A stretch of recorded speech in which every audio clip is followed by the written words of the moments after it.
These otherworldly masks and monsters, along with thousands and thousands of others, were made by this man, a master of monster masks and creator of countless creatures you know. Seriously, look at his IMDb.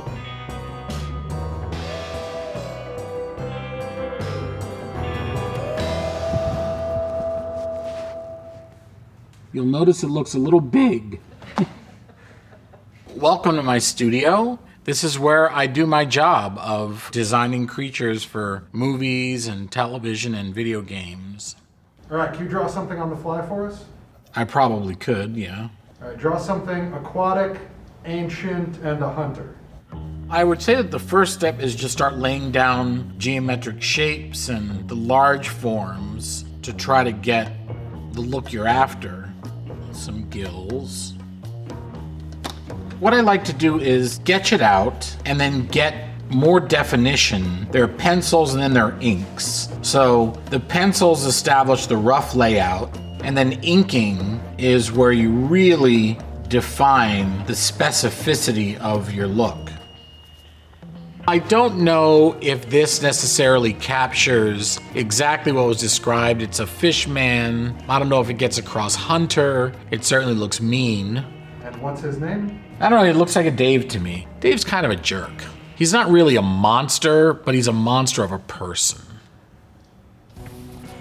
I think monsters represent a powerful being, but it's something that is concrete and can be dealt with very directly. David slays Goliath. King Kong falls off a very tall building. These dangerous, bad things can just be dealt with and they're gone and it's over. And that's kind of a fantasy because rooting out evil in real life is much more complex and much more difficult than that. Putting down his pencil and pen, Jordu picks up a new set of tools to sculpt, mold, and paint his designs from the page into a three-dimensional mask. In order to start the sculpting process, I take water-based clay and I just start building up a face shape. And I'm just gonna do this out of my imagination for expediency sake. I'm just sort of establishing some unusual features, and to be honest, I don't exactly know where it's gonna go. You know, as a matter of fact, it might change a great deal as I go. I use an enormous amount of clay. Every month I probably order several hundred pounds. One of the things about creating is that you do get into kind of a Zen mode. Time goes by and you don't even realize how much time is passing. The act of creating is so pleasurable. I mean, it's addicting. It really is. So I'm putting eye forms in, which are just spheres, plastic spheres that establish the shape of the eyeball, that once we mold it will make a nice clean shape in there because the plaster will record the nice clean shape of the sphere.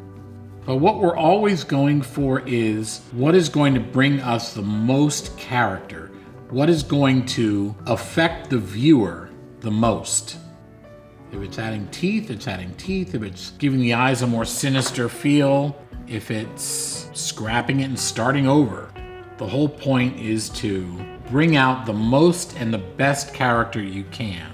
So it's not necessarily going to look exactly like this, but almost all of this is just by way of establishing the kind of feel I want. I know I want these horns to be full of intricate detail. I've added these sort of braided looks to them, and eventually I want them to kind of feel almost like tree branches or gnarled roots. So everything I've done is very deliberate in the sense that it takes my character to where I think it should go.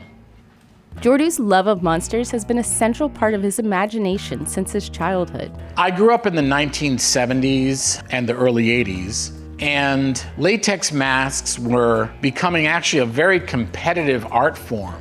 I wanted to know how these things were made from a very early age. So when I was 14 or so, I started trying to figure out how to make latex masks on my own. I got little snippets of information from magazines like Fangoria and Cinemagic, and I started to kind of get a general idea. The first really professional mask I ever did was a very simple demon mask that I did when I was about 17. It had a slick finish to it that I just hadn't achieved before. Eventually, I got offers from mask companies throughout the United States to come work for them. The first film I worked on was a piece of called The Bride of Reanimator. It's the sequel to The Reanimator, which is a kind of fun movie, but The Bride of Reanimator is terrible. But no matter the movie, he loves making masks. After a multi-day process of layering plaster onto a sculpture and pouring latex into a plaster mold, a final shape of the mask is produced. So now we're at the beginning of the painting process, and we've got our blank latex piece here, and I mixed up a base color in acrylic paint, and I'm just gonna start by brushing it on with a big chip brush, just like this. The colors you use and the base colors you choose can be anything under the sun. It all depends on the effect you want it to have on viewers. I want people to feel like this is sort of a whimsical, almost H.R. Pufnstuf kind of character. So for you young kids, that was a show on TV like 50 years ago. Then the next step I often do is spattering. So I take a very thin down acrylic ink, a cut down chip brush, and I start spattering the color on it. The point of the spattering is to make the skin more convincing, because skin of almost any kind isn't just one flat color. And this helps to kind of simulate that appearance. It's really just a matter of what I think is going to work. And I've painted so many things that it becomes sort of second nature. You know what's going to work and what isn't going to work.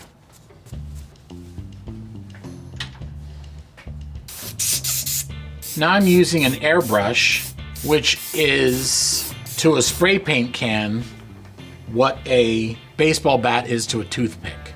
It can do extremely fine mists of paint. In fact, this particular airbrush can get down to a hair's width. Painting realistic characters means layers and layers of color and blending them as artfully as you can, and that's how you will result in good-looking art.